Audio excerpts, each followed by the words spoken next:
Alors, on y va maintenant pour les nouvelles, savoir ce qui se passe dans Bellechasse. Éric Gourde, qui est notre chef de contenu du journal La Voix du Sud dans Bellechasse. Salut, Éric. Soumoumini, mes hommages. Cela va? Cela va. Bon, content de l'entendre. Éric, 850 000 pour le développement du vélo de montagne au Mont-Royal, quand même. Quand même, le Mont-Royal, on sait que c'est d'abord et avant tout une station de ski, sauf que l'endroit souhaite devenir, et déjà en quelque sorte 4 saisons, mais souhaite développer davantage ce credo-là. Et c'est le vélo de montagne qui va devenir un peu le fer de lance de ce volet 4 saisons, avec un investissement de 850 000 on veut devenir un incontournable, bien sûr, en matière de plein air en général. Il y aura du vélo de montagne, mais il y aura également plein d'activités. Et ce que l'organisme a fait, en fait, les Sentiers du Mont-Royal, c'est une organisation qui est née il y a peut-être 4 ans et qui avait pour but justement de faire du Mont-Royal un volet 4 saisons. Et puis, on a annoncé l'acquisition d'un nouveau terrain récemment, un terrain qui est surplombé par une autre montagne voisine du Mont-Royal. Et c'est d'abord et avant tout, et surtout là que ça va se passer, le vélo de montagne. Alors, il y a construction d'une nouvelle zone, il va y avoir des pistes de saut, ce sera tout près, des pistes de ski alpin et du stationnement du chalet de ski. Tout ça devrait être complété au cours de cet été. Et puis, il y a plein d'autres commodités là, qui vont éventuellement être ajoutées à cette offre. C'est une offre touristique, carrément, que l'on offre, une offre touristique et plein air. Oui, puis probablement que ça aide à boucler le budget du centre de ski parce que, bon, si un événement ou si le ski est moins rentable, bien, ça permet d'avoir des entrées d'argent avec d'autres activités. Autres activités, probablement qu'on réussit à monopoliser des gens à temps plein et non pas des gens au niveau saisonnier. Oui, alors, c'est probablement le but de l'initiative, là, et ça va répondre à un besoin, assurément. Démission de Nadia Vallière à Saint-Nazaire. Madame Nadia, qui était mairesse de Saint-Nazaire, elle avait pris la relève du maire précédent et finalement, elle ne terminera pas son mandat. On sentait que Mme Vallière, depuis quelques mois, à la suite de l'abandon d'un projet d'une usine de biométhanisation qui avait été rejeté par les citoyens par voie de référendum, on sentait que ça lui avait déplu. Et puis, elle a choisi qu'elle ne terminerait pas son mandat. Alors, ça n'oblige pas la tenue d'une élection partielle avant la tenue de l'élection générale du mois de novembre. Alors, c'est M. Clément Filion qui va revenir à la mairie de Saint-Nazaire. Il a été nommé jeudi dernier. M. Filion, qui est un ancien maire de Saint-Nazaire, mais surtout ancien directeur général de la MRC de Bellechasse. Alors, le milieu municipal, il connaît ça. Et il a naturellement accepté de prendre la chaise devenue disponible par le départ de Mme Vallière, alors que lui, M. Filion, était déjà maire suppléant. Il était conseiller municipal et maire suppléant depuis un certain temps déjà. Alors, ben voilà, on se prépare lentement mais sûrement pour les élections municipales qui auront lieu au milieu de l'automne. Oui, puis de plus en plus, on entend là, des gens qui ne se représentent pas, comme on a appris cette semaine que la mairesse de Cap-Saint-Ignace, Mme Caron, qui ne revient pas. Alors, tranquillement, on sent là, que ça commence à sentir un petit peu les élections municipales. C'est le 2 novembre prochain. Ça commence à bouger. Ça commence à mais bouger. Ça bouge pas comme... Il y a des gens qui se confirment, il y a des gens qui se retirent.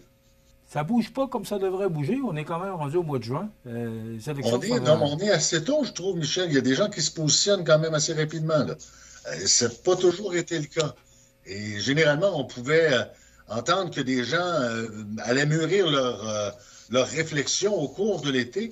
Or, c'est pas ce qui se produit dans tous les cas à l'heure actuelle. Il y a des gens qui se positionnent, je pense, assez rapidement. Ça, c'est ma perception à moi, bien entendu. On va suivre ça avec intérêt. Même s'il n'y a plus de chronique pour l'été, parce qu'on va faire une pause pour l'été, on va suivre ce qui se passe en Bellechasse, mon ami Éric. Une vingtaine de salariés syndiqués à la MRC de Bellechasse.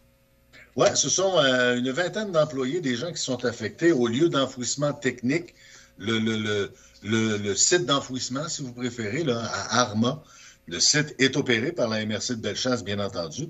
Et ces gens-là avaient demandé en février dernier une requête, avaient déposé en fait une requête en accréditation syndicale et le tribunal administratif du travail a approuvé cette requête-là vendredi dernier. Alors, voilà, c'est un premier syndicat qui fait son entrée à la MRC de Bellechasse, tout simplement. Des séances courues pour Hydro-Québec. Bon, je t'en avais parlé, je pense, Michel, lors de notre dernier entretien. Hydro-Québec qui prépare le terrain, entre guillemets, pour une éventuelle ligne de transport d'électricité qui va partir, en fait, de tout près de Rivière-du-Loup, traverser à la fois le Kamouraska, Montmagny-Lillet, Bellechasse, La Beauce, pour finalement aboutir dans le secteur de Hadstock, dans la MRC des Appalaches. Et puis, il y a eu une série de séances publiques, notamment à Sainte-Apolline. Je pense que ça s'est terminé la semaine dernière à Sainte-Apolline. Il y avait eu également Sainte-Marie, Frampton, Saint-Damien au cours des derniers jours. Et puis, ben voilà, on a pu voir à quoi ressemblait le corridor qui est actuellement à l'étude pour justement un éventuel tracé de cette ligne de transport. Et puis, en gros, ce qu'on a pu entendre dans les séances publiques, Michel, c'est qu'il y a des inquiétudes au niveau de l'agriculture, mais surtout au niveau de l'acériculture. Les gens se demandent où ça va passer. Est-ce que ça va passer près de ma terre, sur ma terre? Est-ce que je vais devoir, abandonner certains revenus potentiels? Et est-ce qu'il y aura des compensations éventuellement? Alors, les gens, naturellement, là, essaient de savoir s'ils seront touchés de près ou de loin par ce tracé éventuel d'une ligne de transport qui, elle, sera, je pense que c'est pour 2029. Alors là, c'était une autre étape dans l'évolution de ce projet-là. On est venu voir des citoyens. On reviendra voir les citoyens, possiblement à l'automne, pour refaire une mise à jour de ce que l'on a modifié après avoir entendu bien des gens là, au cours des récentes rencontres. Il y a quand même eu, à Sainte-Marie, c'était près de 200 personnes et 120 personnes peut-être ou à peu près là, du côté de Frampton et Saint-Damien. Alors, ça donne une idée un peu là, de l'évolution des séances qui ont eu lieu au cours des derniers jours. Ça avait commencé à la fin du mois de mai et ça s'est terminé la semaine dernière, cette tournée-là. Ça, ce sont les sujets dont on traite et bien d'autres dans le journal de ce jour, du journal de la Voix du Sud dans Bellechasse. En quelques mots. 2 minutes, tu peux me résumer ce qui le sujet de la semaine dernière. Un cimetière sous l'église de Beaumont. Ben oui. Il y a des gens qui sont ensevelis, qui ont été inhumés sous l'église de Beaumont. On remonte quand même à il y a quelques centaines d'années. Et c'est un citoyen de Beaumont, M. Pierre Baudet, qui a réalisé une recherche généalogique et historique là-dessus. Il y a 135 personnes inhumées sous l'église Saint-Étienne de Beaumont, dont 8 curés. Et puis, il y a peut-être des gens dans Montmagny-Lillet qui, en faisant leur arbre généalogique, pourraient découvrir que quelques-uns de leurs ancêtres sont justement inhumés à cet endroit. Et si vous êtes déjà allé à Beaumont ou prévoyez y aller, l'église Saint-Étienne est en plein cœur du village. Alors, sous l'église, il y a des gens inhumés. Et sous le stationnement également, qui est adjacent à l'église. Alors, c'est une recherche assez poussée que M. Baudet a fait. Et j'ai eu un bon entretien avec lui, si jamais vous voulez lire ça. C'est dans notre édition de la semaine dernière du journal La Voix du Sud. Et puis, pour les amateurs d'histoire et de généalogie, bien, il y a des choses intéressantes à y apprendre. En quelques secondes, Éric, est-ce qu'il y a des noms qui avaient été avancés? J'ai pas les noms en mémoire, mais mon Dieu. Ah ben si vous allez, si vous prenez le bottin de Beaumont ou de Saint-Michel, là, puis vous regardez les noms de famille, là, vous allez en retracer plusieurs.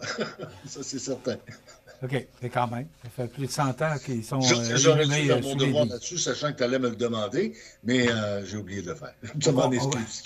On comprend qu'ils sont inhumés sous l'église de Beaumont. Sous l'église, carrément. Lorsque OK.